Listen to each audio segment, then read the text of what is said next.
Sa gitna ng lumalalang isyu ng korupsyon sa flood control projects, isang mabigat na akusasyon ang binitiwan ni Vice President Sara Duterte laban kina Congressman Zaldico at dating House Speaker Martin Romualdez. Anya ginagamit ang mismong mga institusyon ng gobyerno para sa pansariling interes, dahilan para tawagin niyang hindi na matatag ang pamahalaan. Sa isang press conference, diretsahang sinabi ni VP Sara na matagal nang usap-usapan ang umunoy maletang naglalaman ng pera. Pero ngayong may testigo na umaming siya mismo ang nagdadala nito, anya, lumabas na ang katotohanan. Simula pa lang noong pagpasok namin as President and Vice President, naririnig na namin yung delivery ng mga pera na nakalagay sa mga suitcases. Pero ngayon lang siya lumabas in public dahil merong witness na nagsabi na siya mismo ang nagdadala ng mga suitcases na yun. Hindi siya odd for Martin Romualdez because he was already involved in heavy luggages doon sa Okada case. Hindi lang daw flood control projects ang pinagmumulan ng mga ganitong payola. Idinawit mismo ni VP Sara si Martin Romualdez sa iligal na sugal at iba pang mapagkukunan ng pera. Hindi lang sa flood control, ma'am, pati sa sa illegal gambling. Tumatanggap sila. So, si Martin Romualdez.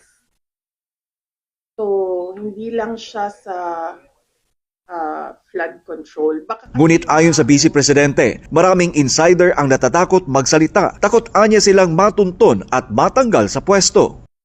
Ayaw lumabas ng mga tao eh. Dati pa naman kami nagsasabi na na magsalita kayo. Takot lahat kasi magsalita ngayon dahil syempre aabot yun until the office of the President.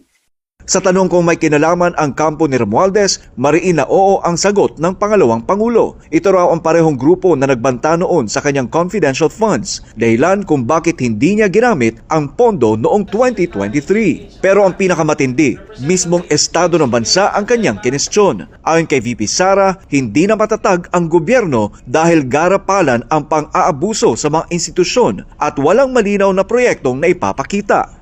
No. Our institutions are clearly abused.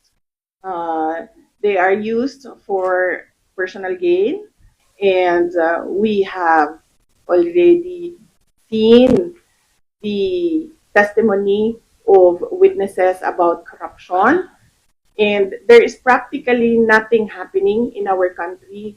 Ilang ulit ko na yan sinasabi noon na tigilan yung politika, tigilan yung pansariling, pag-una ng pansariling interes kasi walang nangyayari sa ating bansa. Meron ba kayong nakikita at all na project na nakatulong sa ating bayan? Wala. Git niya hindi man lang natuloy ang inaasahang pagpapatuloy ng mga proyekto mula sa Duterte administration gaya ng Build, Build, Build. Dagdag pa niya, mismo sa 2025 budget may mga blankong pinirmahan umano ng Pangulo, patunay ng kapabayaan. Nagpirmahan sila ng budget na may mga blanko, ibig sabihin, hindi nila binasa or pinabayaan nila na merong mga ganun na blanko. Para sa Diyos at sa Pilipinas kung mahal, Troy Gomez nag-uulat, SMNI News.